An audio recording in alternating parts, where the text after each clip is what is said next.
Hello friends, welcome to my channel SK Das medico hub. आज के इस वीडियो में हम लोग एनेस्थीसिया के विषय में पढ़ेंगे। एनेस्थीसिया क्या है, इसके कितने टाइप है, इसका मोड ऑफ एडमिनिस्ट्रेशन क्या है, जनरल एनेस्थीसिया क्या है, इसके कितने टाइप है, कौन कौन से मोड हैं इनको इनहेल करने और इंक्यूबेट करने का, सारी चीज़ों को इस वीडियो में देखेंगे। तो चलिए शुरू करते हैं। तो anaesthesia, what is anaesthesia? Anesthesia means loss of sensation.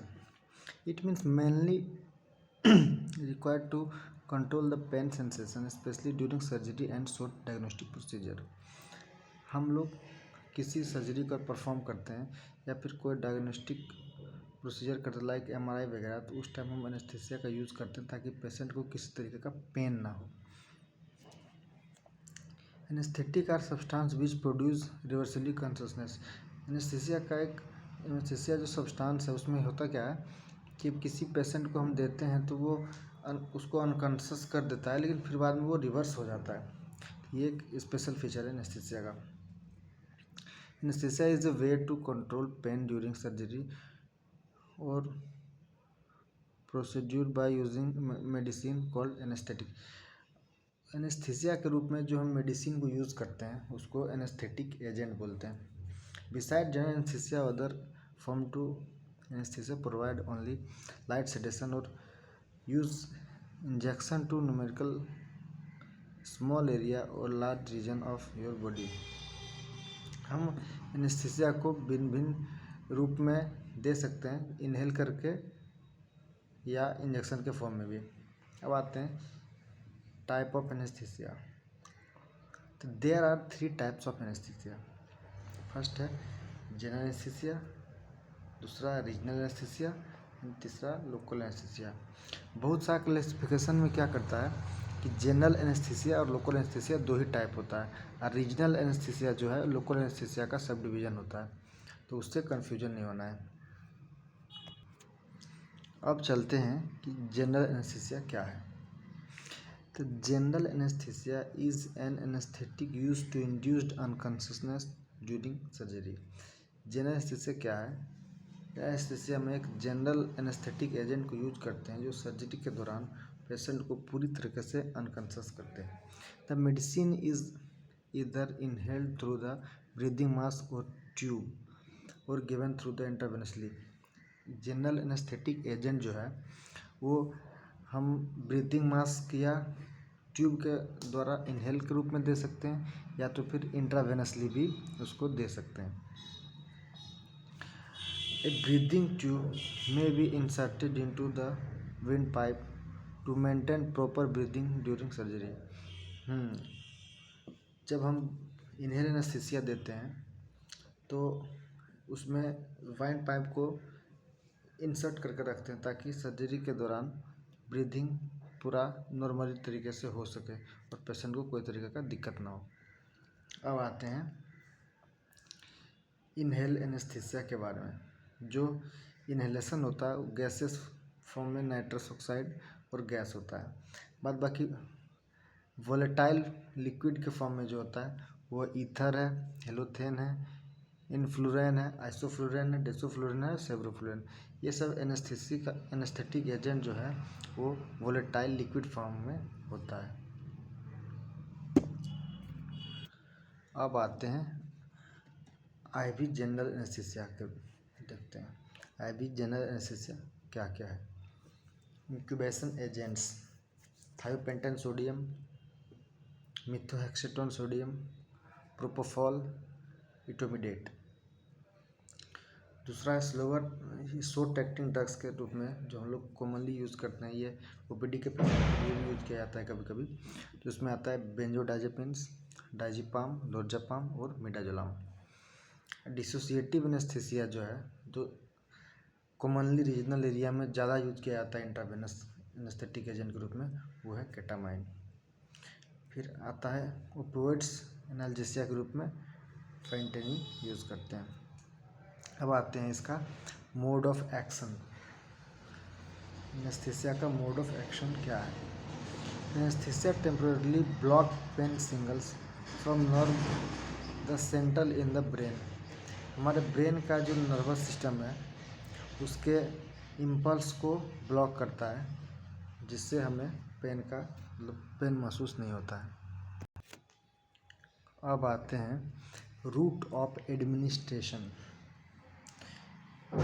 किस किस रूट से हम एनेस्थीसियक एजेंट को दे सकते हैं।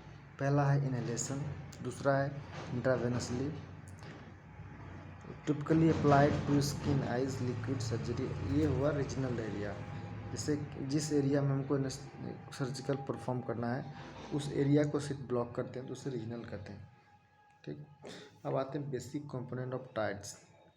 अगर हम जनरल एनेस्थीसिया को यूज़ करते हैं तो इन सभी चीज़ों का ध्यान रखना बहुत ज़रूरी होती है, जिसमें necrosis, analgesia and muscle selection. किसी भी सर्जरी को परफॉर्म करने के लिए उससे पहले जो एनेस्थेटिक डॉक्टर होते हैं उन सभी चीज़ों का जांच करते हैं कि शरीर के किस पार्ट का सर्जरी होता है, उस पार्ट का मसल्स कैसा होता है, उसमें कैसा एजेंट यूज करें ताकि पेशेंट को किसी भी तरीके का दिक्कत ना हो। तो इन सभी चीज़ों को ध्यान रखनी होती है। अब चलते हैं next, balanced anaesthesia by John Lundy. ये जॉन लुंडी के द्वारा एनेस्थीसिया दिया गया था, वो लिखा हुआ है। अब आते हैं मोस्ट इम्पॉर्टेंट पार्ट जो जनरल एनेस्थीसिया का है, स्टेज ऑफ जनरल एनेस्थीसिया। ये मोस्ट कॉमन एग्जाम में पूछा जाता है और हर एक एनेस्थेटिस्ट को ये पता होना चाहिए कि जनरल एनेस्थीसिया का स्टेज क्या क्या है। तो चलिए शुरू करते हैं। पहला स्टेज है डिसओरिएंटेशन अल्टरनेट कॉन्शसनेस। दूसरा स्टेज है एक्सक्रीटिव स्टेज। इसमें क्या क्या होता है, इसमें डेरिलियम होता है, अनकंट्रोल्ड मूवमेंट होता है, इरेगुलर ब्रीथिंग होता है, got is to move through the stage as rapidly as possible. इस स्टेज में ना पेशेंट का अगर जनरल एनेस्थीसिया का सेकेंड फेज में अगर पेशेंट हो तो उसमें वो उसका आँख चिलमिलाएगा, वो जहाँ तहाँ मूवमेंट करेगा, मतलब किसी भी तरह छटपटा सकता है। तो उसमें एनेस्थेटिक डॉक्टर को और वहाँ पे मौजूद नर्स को ध्यान रखनी होती है। तीसरा स्टेज है सर्जिकल एनेस्थीसिया, जिसमें रिटर्न ऑफ रेगुलर रेस्पिरेशन, जो रेगुलर रेस्पिरेशन को फिर वापस से रिटर्न कर लेता है। अगर नहीं कर पाता तो इसमें हम लोग अम्बू का उपयोग करते हैं ताकि उसकी ब्रीथिंग को नॉर्मल कर सके और आगे सर्जिकल प्रोसीजर हो सके। अब तीसरा जो स्टेज एनेस्थीसिया का, ये जनरल एनेस्थीसिया का सबसे इम्पोर्टेंट पार्ट होता है। ये सारा कुछ इसी स्टेज में होता है। इसका स्टेज को फिर हम लोग 4 भागों में बांटते हैं। तो पहला देखते हैं प्लान 1, जिसमें लाइट एनेस्थीसिया। सेकेंड प्लान में क्या होता है, loss of blink reflex, regular respiration, surgical procedure can be perform at this stage. General anaesthesia का सेकेंड प्लान में सर्जिकल प्रोसीजर परफॉर्म होता है अगर उसका ये रेस्पिरेशन रेगुलर रहे तब। अगर रेस्पिरेशन रेगुलर नहीं होगा तो सर्जिकल प्रोसीजर स्टार्ट नहीं करेंगे क्योंकि पेशेंट डिटोरिएट कर सकता है। उसके बाद आता है third plan, deep anaesthesia, shallow breathing, excited ventilation, need level of anaesthesia for painful surgeries. उसका सबसे मोस्ट लास्ट पार्ट है वो है diaphragmatic respiration only associated with ventilation and required cardiovascular importance. अगर पेशेंट को एनेस्थीसिया का डोज ओवर हो जाए या एनेस्थीसिया का इंजेक्ट उसके ऊपर सूट ना करे तो उस कंडीशन में ये स्टेज 5 आता है। तो स्टेज 5 में क्या होता है, too deep essentially an overdose and represents anaesthetic crisis. This is the stage between respiration arrest and death due to circulatory collapse. अगर 4th स्टेज में पेशेंट चला गया तो उसको रिकवर कर पाना बहुत मुश्किल है। रेयर केस में रिकवर हो पाता है, नहीं तो पेशेंट डेथ कर जाता है। अब नेक्स्ट देखते हैं क्लासिफिकेशन ऑफ जनरल एनेस्थीसिया। इसमें गैसेस में क्या क्या होता है, oxygen, nitrous oxide and ether. Drugs और आईवी में होता है प्रोपोफॉल, केटामाइन, इटोमिडेट और मिडाजोलाम। इन्हेलेशन एजेंट में सेवलोफ्लोराइन, डेसोफ्लोराइन, हेलोथेन, डाइसोफ्लोराइन। ये कॉमन एजेंट है जो सभी जगह लगभग जनरल एनेस्थीसिया के रूप में मात्र इतना एजेंट, लगभग सभी जगह इतना एजेंट यूज किए जाते हैं। उसके बाद आते हैं स्पेशली ऑक्सीजन के विषय में।